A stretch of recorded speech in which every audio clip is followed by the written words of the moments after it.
The Big Footy Port Adelaide podcast is proudly sponsored by New Vision. My team, kinda power. I love the power. I love the power. Hi and welcome to the Big Footy Port Adelaide podcast. This is a weekly show dedicated to all things Port Adelaide Footy Club. I'm your host Macca 19, and as always, joining us is the tipping genius that is Fishing Rico 4. How are you, buddy? Yes, I'm glad you got that title right, legend. 33 points, mate. 33 points. You don't have the lotto numbers, do you? For tomorrow night? I could probably try and give it a guess. 5, 6, 10, 17, 22, 23 and 24. Oh, there you go. There you go. Get on those. That's it. I'll be slowing that down and writing them down, that's for sure. And also joining us as a guest is a new poster to our Big Footy family. He was a very well-known poster on the popular The Power from Port website, and he will no doubt become just as popular on Big Footy.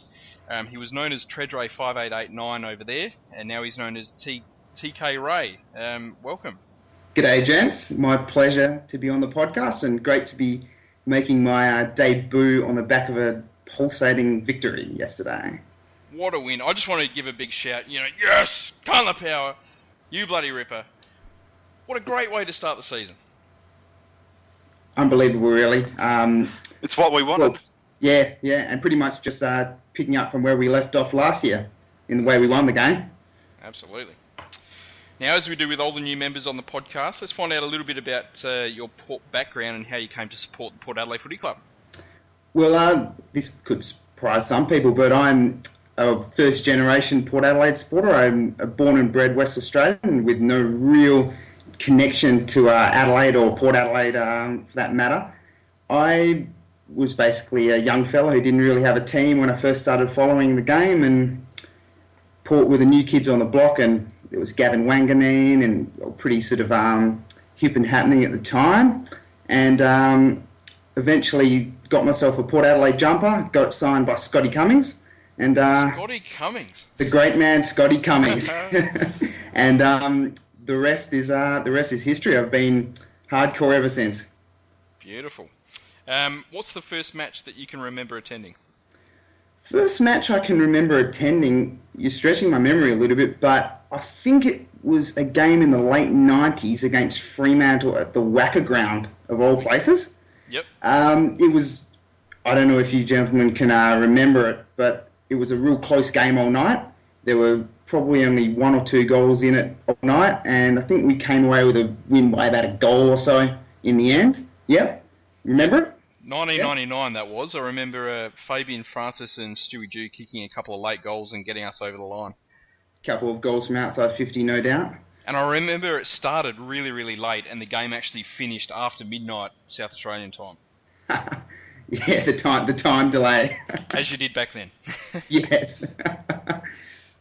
No, I remember that one well. What's your favourite match? My favourite match? I'm going to leave finals out of it, obviously, because they're a bit too everyone's favourites, I guess. Yep. Probably round 22, 2002 against the Brisbane Lions. Just such a hard-fought, close game that I guess kind of, in hindsight, probably not as much, but at the time it really made us think like, gee, we can do something in this competition, and to actually finish on top of the ladder in our 6th year in the competition, was it? Just a fantastic effort, and who could forget Roger James's goal to win the game? Brilliant goal, brilliant game. It was just everything on the line the entire season. Back then, obviously, with the MCG rule, you had to finish first to guarantee yourself the home finals, and we did it. And as the commentator said, if that was a grand final, it would be the greatest of all time. So that's a fantastic match. I think that was Jason Bennett. Great call. Great call. Jason Bennett, that's the one. And your favourite player? Oh, well, Treaders. Has to be Treaders. The man was just a mountain. I mean, he could do anything. He was, in my opinion, the most complete power forward in the game since Carey, and I don't think anyone's come close since either. He could do it at ground level. He could kick on both sides of the body, just so strong in the air, basically unbeatable. He was a match winner and just such a hard player to match up on, such a hard player to actually stop. When he was on fire, we were just about unbeatable back in the early 2000s. All right, well, let's move on to our love and hate, which is something we loved and something we hated in and around the Port Adelaide Footy Club this week. Rick, I might throw to you, mate. What was your love and hate this week?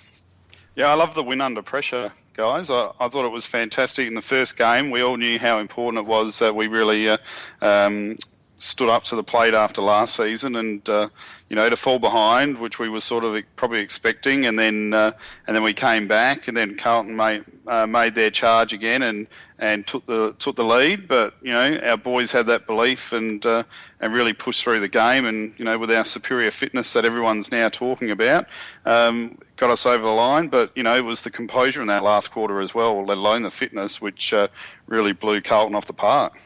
Good call. What about your hate? Yeah, look, my hate, Macca, as you know, from last year is the first quarters.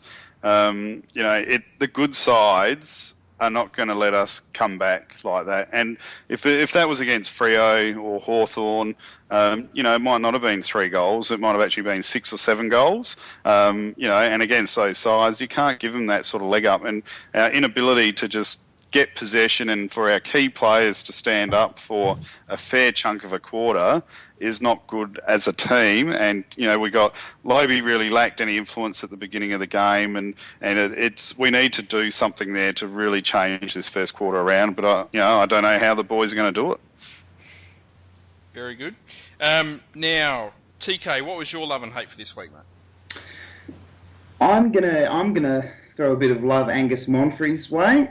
I think he can be underrated outside of Port Adelaide. I think he's a very, very good forward, but what he's also very good at is stopping opposition players from having influence on the game that they might otherwise have, and just getting under their skin. Obviously, yesterday he was under Walker's skin, and Walker can be a very damaging player when he's on song, and he's just continually does it. We saw it with Shaw in the final last year.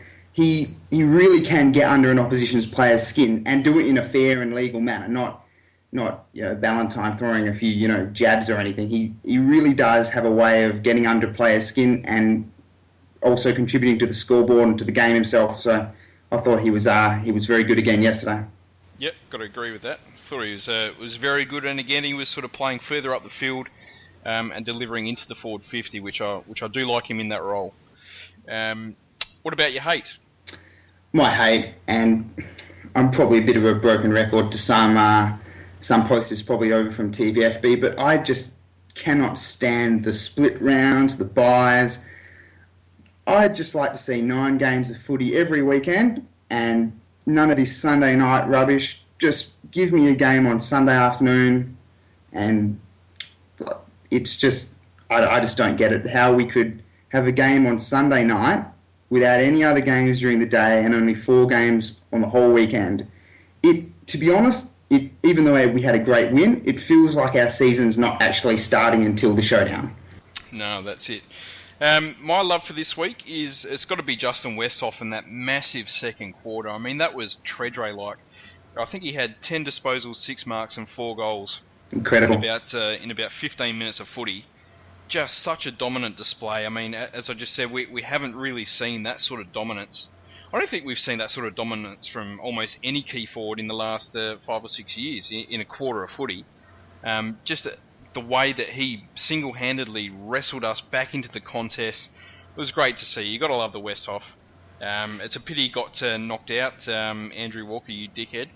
And he ended up not actually getting a touch at all in the third quarter, but he came back in the last and had a pretty big last quarter as well. So good on you, Hoff. My hate, it's starting to sound a little bit like a broken record now, and that's smashed in the clearances. I mean, it's every game this pre-season to date. It was something that sort of plagued our season a little bit last year as well.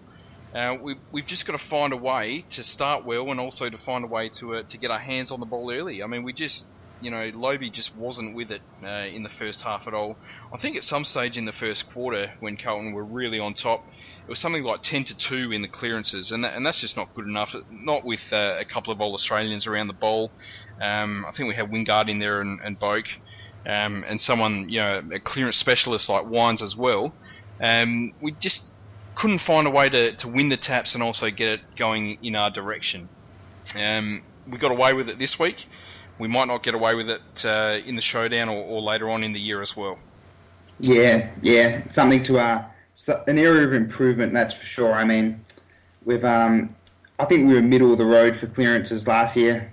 I don't think we were a particularly good clearance team, but not a particularly bad clearance team. But what we were able to do was get clearances at critical points in games where we needed to in the last quarter. Guys like Boak would stand up and win 4 or 5 clearances in a row. But overall, I think it's an area that we can definitely improve. Yep, absolutely. Now, something that I want to do quickly, just before I throw to the game itself and the proper review, is just, TeeKray, get your opinion on the power from Port closing. Because it did sort of come out of the blue. I know you were a moderator there. What's your opinion on the closing and what it means for Port Adelaide supporters or Port Adelaide's online supporter base? Yeah, it's disappointing from the perspective of the posters on the website. We built quite a strong community there. A lot of people made good friendships out of it, and I think we enjoyed some great times over the years. But I think Vi really, I won't say too much, but I think the pressure of running the site probably got to her a little bit at times, and it maybe could have closed down earlier than it did. But she kept on working at it. But eventually, it obviously got too much for her, and she had to do the right thing by herself, really. And she's closed it down. So I wasn't particularly surprised when it happened. But I think the positive to come out of it really is that we don't have this sort of splintered, I guess, online supporter base. We've got, with Big Footy and TBFB, everyone can come together and create one community. And I think it'll be a positive for Big Footy, and hopefully the people from TBFB can come over and contribute to what makes Big Footy a great place. We got the power to win, power to roll, come on, Port Adelaide aggression, we are the power from Port. Now, on to our review of the fantastic round 1 victory. Of course, we played Carlton yesterday at Etihad Stadium. We won 18 goals 12 to 12 goals 15. It was a 33-point victory. Well done, Fishing Rick, for getting the margin correct. Thank you very much. Yeah, that's it. Justin Westhoff kicked 5 goals. Robbie Gray kicked 4. Ollie Wines, Schultz and Hartlett also kicked 2 each for the winners. Now, before we sort of work on how we got back into the game, let's have a bit of a quick discussion. TeeKray, if you want to lead us off, just a quick overview of the match.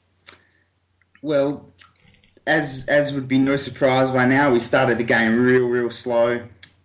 Carlton were, to their credit, were quick out of the blocks. They were hunting the ball, putting a lot of pressure on our ball carriers, and pumping it nice and deep. Daisy Thomas kicked the first goal of the game and was creating a bit of trouble forward.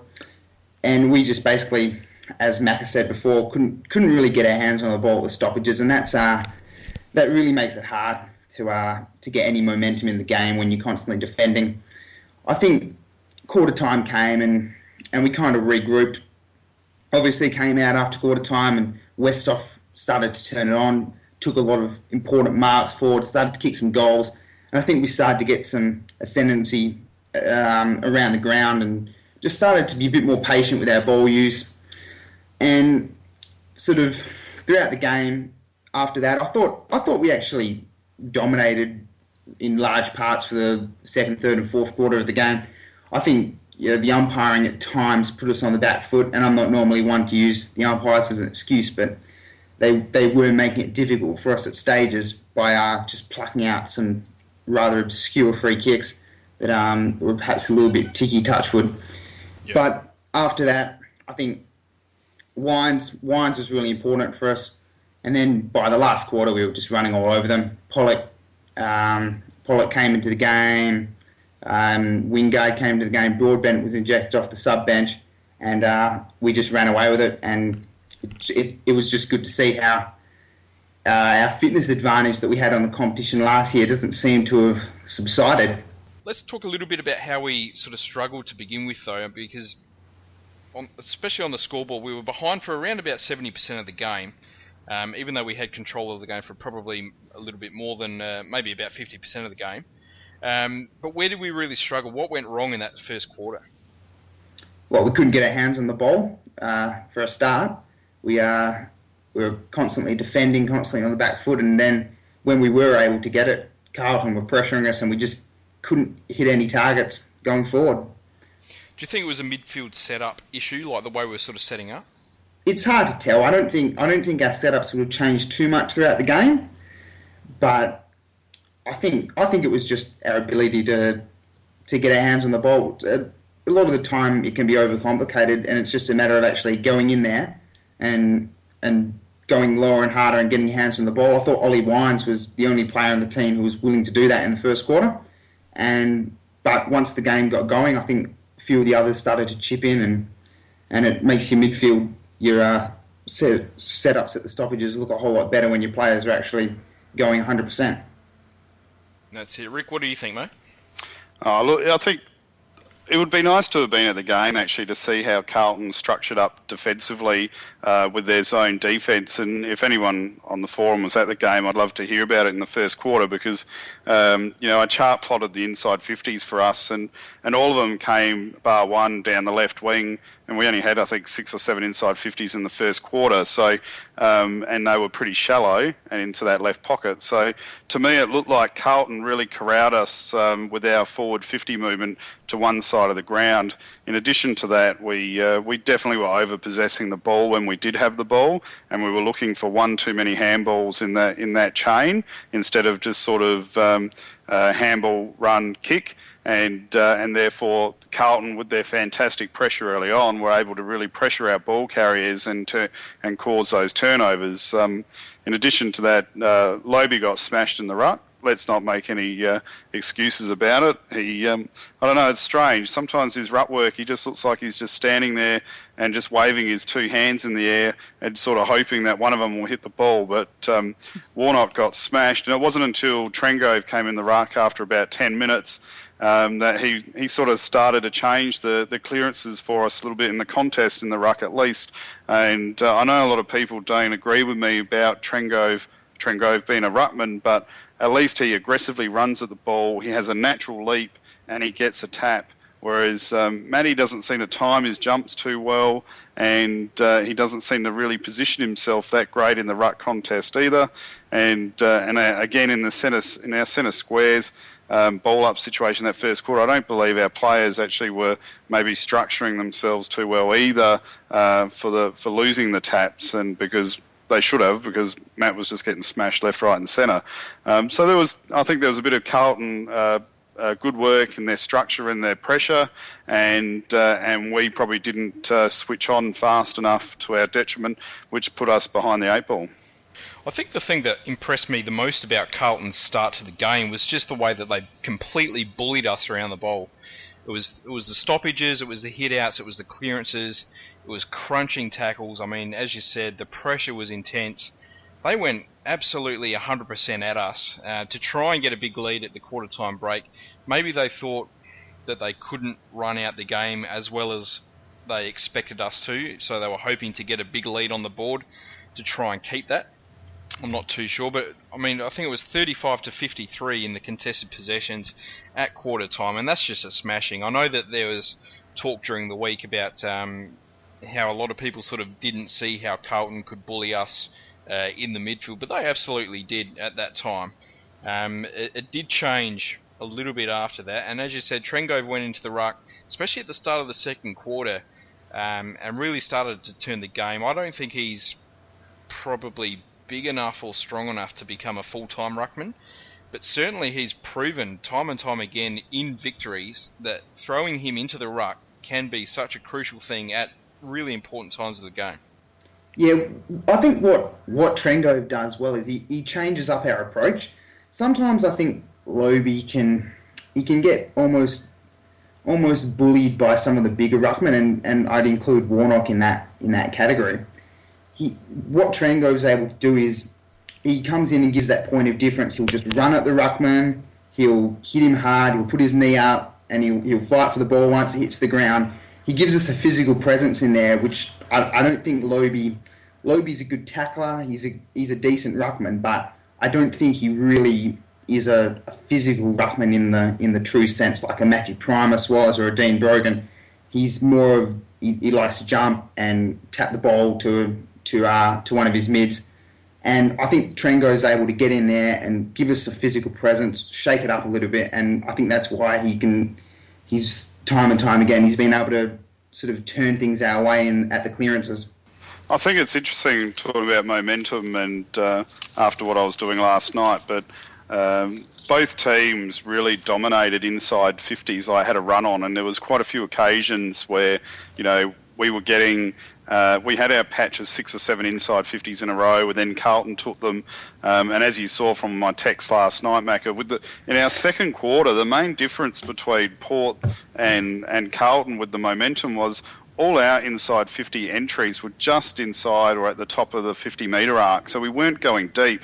And then you look at Carlton in the second quarter, when they got their run on in the second half, they were all deep, like within 30 metres of goals, which created great scoring opportunities for them, whereas we were leaving our smaller midfielders trying to kick the long goals, which then again made it look like our forwards weren't really influencing that play much. Ultimately, at the end, our forwards were, I thought, were very fantastic. Were just fantastic in the game and created great presence. But in the third quarter, if you have a look at it, we went deep. Sorry, the second quarter we went deep. Third quarter we went shallow.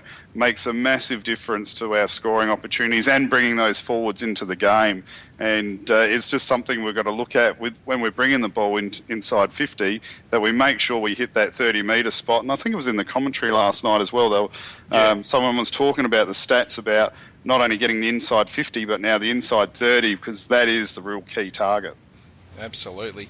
We might as well talk about how we won and why we won. Because structurally, I thought at the start of the second quarter we threw Trengove into the ruck, we threw Robbie Gray and Jared Polec into the centre square as well. They started to get their hands on it. Ollie Wines had a massive second quarter as well. But structurally, especially up forward, you mentioned the deep forward entries, and the way we set up, where we threw all of our forwards really, really deep, almost all 6 forwards into the square, so that there was this sort of 50-metre gap between the midfielders running out and our leading forwards, and we just dominated with that setup. We saw it last week against St Kilda, the same sort of thing. Again, just after quarter time, we did that and we got back into the game. How did you see that sort of forward line set up, and how did you see it, or how do you see it sort of improving us throughout the year? Yeah, I think it was interesting that we played such a deep forward line, and in particular how we played the 3 tolls. It wasn't really something that Ken did last year. We normally went in with the 2 tolls forward, but I think against Carlton in particular, such an undersized backline, I thought get the ball in deep to the tolls was a good tactic. And bonus yesterday, I guess, was that it enabled us to make sure that Henderson didn't get thrown forward, because he can be a damaging swing man for them. But I think Rick's spot on. It's about getting the ball in deep, not shallow. And I get really frustrated when we hit up targets sort of 45 metres from goal when we could go deeper. I think if we've got the toll targets down there, we might as well use them, because there's no point playing another game when you're set up to play a kick it deep game. What were some other key moves that saw us win the game? I thought we became a bit more dominant through the back line. We really tightened up on their runners. Guys like Simpson had a pretty good sort of opening to the game. Ellard as well, just thrashed Pittard at times. But I thought our structure down back, I thought Clurey had a good game. Impey did really well on debut as well. But it was all about Homsch and his effort on Waite. Waite's someone that has really killed us in the past, and he just gave him nothing all day, except for maybe about a 5-minute period in the third quarter, where they started to get the momentum back. But Homsch just had a fantastic game. He was tremendous. I think I remember Wake taking 2 marks for the day. One of them was up on the flank about 50 from goal, and the other was he had to climb over a pack of about 3 to take the ball in the air. Homsch just gave him nothing. I think it really is rare in modern footy that you see one-on-ones, but Carlton were able to isolate that contest really well. But Jack was just able to just halve it at least, but often win it from time after time. And I looked at that matchup at the beginning of the game and thought, is he undersized? Is he up to it? But he was very good, and he's certainly laid a claim there right from the get-go for a more regular spot in the team. Rick, your thoughts, mate? Absolutely, mate. But I also thought Impey played a fantastic game on those the faster, small-running defenders. I mean, we saw Yaron really took us apart in that third quarter with his run and into the fourth a little bit as well. And but I don't think that was Jarman's fault. I thought he played a pretty strong lockdown game. And in addition to that, as the game progressed, especially in the second half, you mentioned Macca, our defensive structure, and you could tell that was starting to work really strongly with the forward pressure that we were able to apply. But every time Carlton was actually pushing out to the centre line, we were always outnumbering the contest, be it 2-on-1 or 3-on-2. We always had that extra player there. So our boys were structurally set up well, so that one person could leave the man and come over and impact the contest. And that's what really tore Carlton apart in the end. They couldn't find a way through the collective team defence that we've been playing, and it's what I was talking about last year, and it's starting to continue on this year. And supposedly Bobby might be due to come back this week, but it's going to be hard for him to break into that side. Homsch was fantastic. Clurey played a great game. All the key defenders stood up really well and performed above average for what we can expect, really. Whose spot does he take? Whose spot does Carlisle take? Well, you'd probably think maybe Clurey, and I would only be saying that only from a seniority perspective. But if you were just going purely on earning a spot, well, I'd have to say he'd have to come back through the reserves the way the boys are playing. Yeah, it's hard to see him fitting in straight away when he hasn't played much footy all pre-season. I'd probably prefer him to come back through the reserves, to be honest. Yeah, well, it's just reward for team performance, isn't it? And I mean, that's what we spoke about last week about Ken and saying he has to reward players if they do what they're asked. He's got to pick them, and it's not Bobby's fault that he's injured, but at the same time, his injury has opened up an opportunity for someone else. Now, if those players have taken that opportunity, well, he just has to do his time and wait for those players to maybe fall off or lose a bit of their aerobic ability because of their younger age and fitness, and come into the team then, and he's just going to have to work hard and bide his time. Now, one of the other key moves that I thought was Tommy Jonas going on to Mark Murphy. Seems just on paper a little bit of a strange matchup, but it works so bloody well. Tommy Jonas, it's about time he starts getting the kudos that he deserves across the AFL. Murphy, as we spoke about last week, he just eats Port Adelaide for breakfast most of the time. He scored Brownlow votes in 6 of the last 7 games. His first half, you probably thought, well, he'd be in the top 3 players on the ground at that time. Tommy Jonas went on to him sort of late in the second quarter and just took him completely out of the game. He had no impact in the second half at all. Yeah, it was a great job that Tommy did yesterday. He's just such a disciplined player, and you could pretty much throw him any. As a coach, you'd just love it. You could pretty much throw him any job. You could get him to go forward, tag in the middle, lock down on a key forward, and he'll just be able to do it, and he'll do it with no fuss and with discipline from start to finish. So, that was a really important role that he played yesterday, because as you said, Macca, Murphy's normally one of the chief destroyers when Carlton get on top of us. So kudos to Tommy. He did a great job. It was a good match-up putting him on Murphy. I think we might have called it last week, didn't we, Macca? I think so, yeah. Yeah. I think it was thrown about in there. Yeah, and I mean, he's just so strong, and like you said, tall or short, he can play both, and he's just so, I mean, he's respected by a lot of the Port Board now, if not all of the Port Board, and he's just so hard and he just works hard, and it's amazing. If you put his name up against Stephen Morris, for example, with the Vic-centric media, they'd probably take Stephen Morris, but I'd take Tom Jonas every day. The amount of improvement he's made in the last 24 months is incredible. I think Kenny said on ABC yesterday, he said about Tommy Jonas, he said that we believe he's an elite player. Not many people outside of Port Adelaide have probably given him a second notice, but we think he's an elite player, and he definitely showed that yesterday. Yeah, that just about speaks volumes, doesn't it? Elite, to use the word elite. Yep, he's rarely beaten. He is rarely beaten.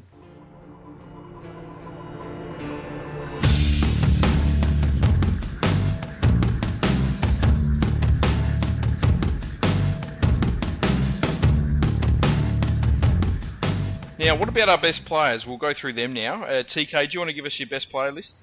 I can't go past Justin Westhoff as my best. I thought he turned the game. He kicked 5 goals, and he was just unstoppable in that second quarter when basically if we conceded another 3 or 4 goals at the start of the second quarter, it was going to be game over. But he made sure he got back into the match. I'm got Ollie Wines as second best. He was great from start to finish. He got his hands on the ball at stoppages, kicked it forward to our advantage, got forward and kicked goals. If we can see that kind of football from Ollie Wines or on a consistent basis this year, it really is scary to think what our midfield could look like. And I'll round out my best players with Jared Polec. I thought he started okay, but I think he just got better and better as the game went on, and by the last quarter he was in everything. He's an interesting player. He's come in for some criticism over his career, but I think he's got talent to burn, and if we can get even half of that talent out of him this year as a starter, we'll be a much better team for it. Absolutely. That goal he kicked in the last quarter, I reckon I thought about that 50 times today. I mean, just unbelievable. I haven't seen a goal like that for years. That was just stunning. Absolutely stunning. What a pick up. I hate to think what you dream about at night time, Macca. You would not want to know. You wouldn't want to know. Or maybe your wife doesn't want to know. Now, let's get back into it. Now, Rick, your best players, mate. Well, I had Ollie Wines first. I thought he kept us in the game in that first quarter with Robbie Gray as a nice cameo. I thought he was very influential as well. But I almost thought Wines' first quarter was almost equivalent to Roger James in the 2004 prelim, because we had no midfield presence and he was the only one that stood up. Second quarter, again, great quarter, and he was just consistent throughout the whole game, and that's why I put him in front of Westhoff. I mean, Westhoff's second quarter was sublime, but unlike the commentators in the game, I actually thought his first quarter was a bit average. He seemed to he got himself in the right positions, but made a lot of boo-boos while he was there, and whereas Wines was just completely consistent. And then obviously no fault of Westhoff's in the third that he really didn't touch it, but I think that was enough to drop him to second. But it was a great game by Justin as well. I mean, that second quarter, like you said, was amazing. Again, I had Polec third. I thought he was a little bit slow. In my notes I had, where is Polec? Where was all our midfielders in that first half at times? But he did come into the game as the game went on. I noticed Jared Waitley on 360 tonight had him as his Monday night hero, and he commented that Jared was saying that he suffered from nerves at the start of the game, but then as the game progressed, he got a lot more comfortable. So, you could really tell that. And I had Robbie Gray as fourth. He was very underrated in that game. Kicked 3 goals in the end, I think, but showed great strength around the core, shrugging tackles and kicking a couple of snap goals. But his first quarter, he stood up. Fourth quarter, he was there again. He's going to have a great season this year, I reckon. Got to agree with most of those there. I had Ollie as number one. He just had a fantastic game. That was his best game of AFL footy, in my opinion. So much to look forward to in the future. 28 touches, 19 contested possessions. He had 11 clearances, double what anyone else had on the ground. 9 tackles, 2 goals. He did it all yesterday. He was absolutely fantastic. I had Jared Polec and Robbie Gray probably equal on second. Polec, as I mentioned before, that goal in the last quarter, not just that goal though, but his clearance work when it mattered was absolutely unbelievable. He's instantly become a fan favourite. He's instantly become a player that we can almost trust in straight away. For someone so young and so inexperienced to come in and do that, I mean, what a fantastic pickup he's going to be for Port Adelaide. Robbie Gray, I'm so excited to see what he can do this year. He seems free of his knee injury. His midfield work was excellent. His work up forward was excellent. He's going to be a superstar this year for us. I had Homsch as 4th. I thought his job on weight was absolutely brilliant, as we've already spoken about. And I had Justin Westhoff as 5th. Again, as we've already spoken about, his second quarter was just out of this world. And another good sort of last quarter as well. And of course, Jackson Trengove had a massive influence in what he was able to do, not just in the ruck, but also down back. He really took Cruiser out of the game as well. Now, the 2 debutants, Jarman Impey and Tommy Clurey. TeeKray, how did you see how they went? I thought Impey was excellent. He did a job on Garlett. You know, maybe a couple of little moments that he might have done better, but on debut against an experienced and dangerous player, I thought he acquitted himself really, really well. He's got pace to burn. He attacks it hard, and he generally uses the ball pretty well as well. And I just think if he can continue to play in that kind of manner, he is exactly that player that we need in our back line. Someone with a bit of pace, a bit of foot skills to take them on, and can also do a shutdown job at the same time. So he was quite unbelievable, I thought, for a first gamer. He really did look like he belonged. Tommy Clurey, I thought he was solid. He didn't have he wasn't. I don't think he was in the play a great deal, but I thought what he did do was good, and certainly he's got a bright future ahead of him as well. Yeah, can't disagree with any of that. I thought, as I said earlier, I thought Impey was very assured, and hopefully he can continue that form, and I can't see why not. He's got a good size on him. As I said to you earlier today, Macca, I didn't really notice Clurey, but I didn't notice an opponent that he was on either. So whoever he was playing on, I think he took him out of the game quite well, and I was quite happy. Look, I mean, both of those boys have played well this pre-season, so very satisfied with how they're going. Jarman Impey, he was just fantastic. I mean, what a game from a debutant. I mean, it's almost a baptism of fire as a small defender starting on such an accomplished small forward like Jeff Garlett. To keep him to six kicks and 1 goal, I mean, that's as good as we could have ever hoped for, I think, from a first game small defender. Absolutely. If only we had him in round 23 last year. I mean, he's just come in. I mean, I'm not sure what your expectations were for him. I mean, I thought he might get sort of 6 or 7 games this year, but he's just been impressive from the get-go. The reps on him in pre-season were quite strong coming out of the footy club, so I wasn't surprised to see him start in round 1, but gee, I was surprised to see him play as well as he did. Well, you remember how underwhelmed the board was when he was actually recruited or drafted. Yeah, it's about filling a need in a way. I mean, a lot of people in the past, I guess, I know on TVFB, a lot of posters bemoaned, I guess, the fact that we didn't have that lockdown small defender who could also run off an opponent and do some damage.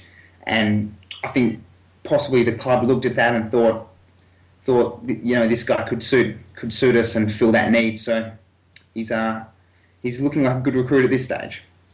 I guess the only other player that I want to mention is Matt White. We haven't really spoken of him at all tonight. It was his debut for Port Adelaide as well. How did we see his game? Yeah, I liked it. I was very underwhelmed with Matt White in the pre-season, but I thought when the heat was on, he was really noticeable, and he did provide a lot of run and a lot of link-up play.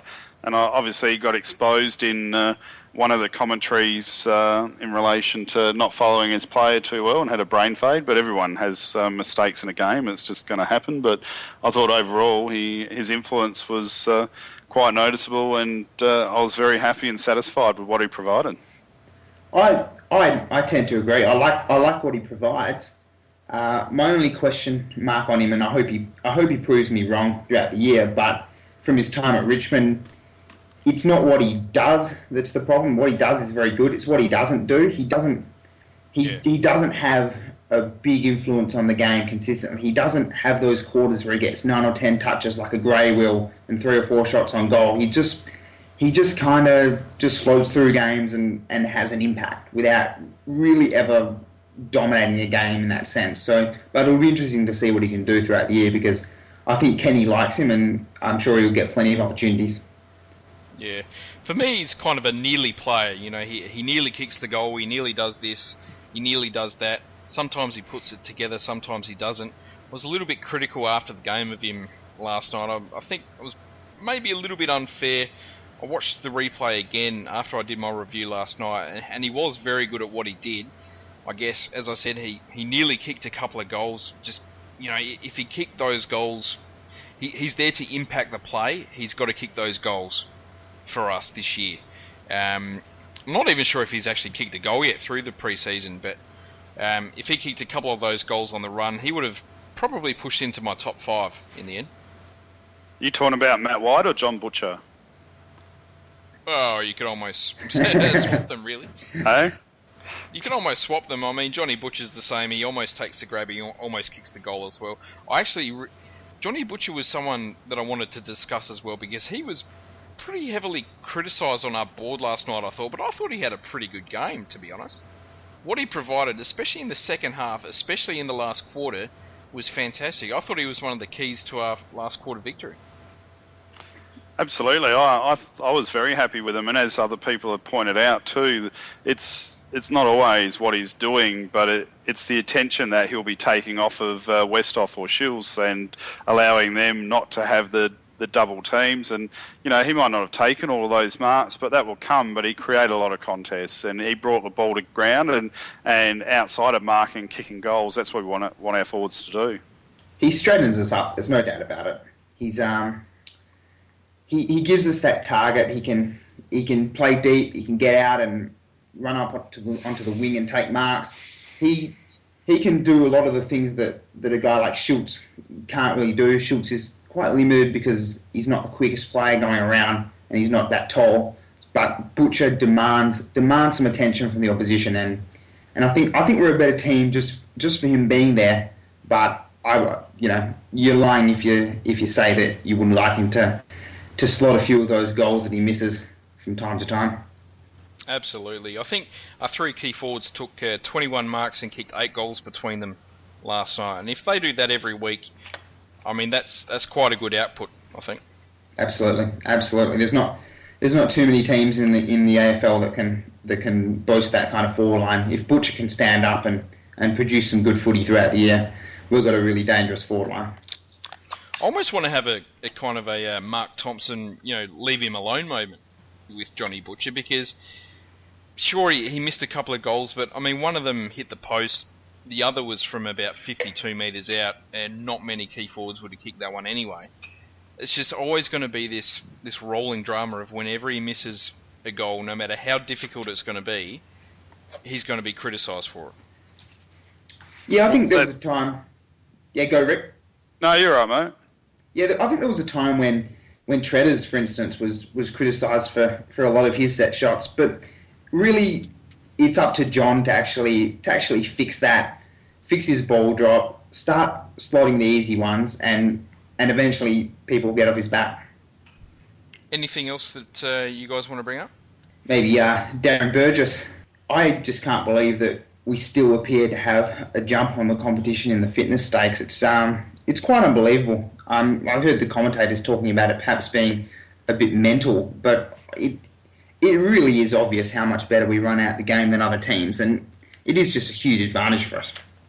Obviously, no doubt. Obviously he's doing something that the others aren't, and it's up to them to try and find it out. They're not always going to find everything out, though, are they? Because, I mean, you can try and get as much as you can from players that leave or your assistants, but at the end of the day, he's always going to have the inner workings, and it's good for us. We've been lucky. We had Russell over for a while before he got poached by Hawthorn, and he was a great fitness coach, and then we got exposed when Darren left the first time to look at other options. And who was the fat guy that was a fitness coach? What was his name?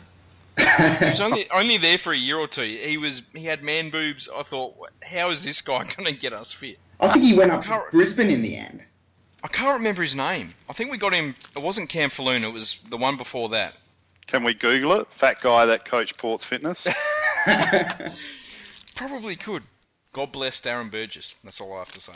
Yes. Well, God bless the guy that actually decided to get rid of Cam Falloon. Sorry, yeah. Cam, but just calling it as it is. Well, I think we've done it justice. What a great way to start the season. I agree. Fantastic. I mean, for me, this was almost more important than the showdown. To get this win on the road against a team that has given us so many hassles over the last sort of 6 or 7 years, this was crucial. We've done it. Now on to the showdown. Absolutely. Well, our start of the season's pretty tough. The first sort of 5 games. So to get that win on the board early, I guess, just gives us the confidence, and hopefully we can carry on with it against the Fruit Tingles. All right. Well, I think we might leave it there for this evening. TeeKray, thanks for coming on, mate. Absolutely fantastic to have you on. My absolute pleasure, Macca. Yeah, fantastic. It did well, mate. Great to have you on board. Cheers. Rick, the fishing tip and football tip genius. Yes. Pleasure. Do you have any fishing tips? No, but someone did ask me for a tax tip if I didn't have a fishing tip. I'll give you a very, very quick one. Doesn't matter how rich or poor you are. If you're looking for a deduction, what you should look for is income insurance. I don't do income insurance. Speak to a financial planner yourself or just go straight to an insurance company. But the statistics are that only 10% of people have income insurance. Income insurance is tax deductible. If you get injured outside of work, you've got no cover. Centrelink support for sickness benefits, only about 15, 16 grand a year. If you're on 50 grand a year, that's a big drop in your income, and sickness or income insurance will protect you for that. If you're on work cover is only 80% of your income, and it actually gets dialed down now. So after a period of time, you won't even get that 80% of pay. So for a really basic tax tip, everyone should be looking at getting some form of income insurance. Until next time, guys. Go the power! Go the power! Go the power. Oh, that was limp, Rick. You got to do better than that. Go Port! That's better. Power. He ignores it. He goes long to even. Bouncing ball. Back of the pack. Stuart Jew. Box back there. Needs to rush it. Jew off the deck. The Jew kick. The ball. Has slowed it. The ball barracks for Paul.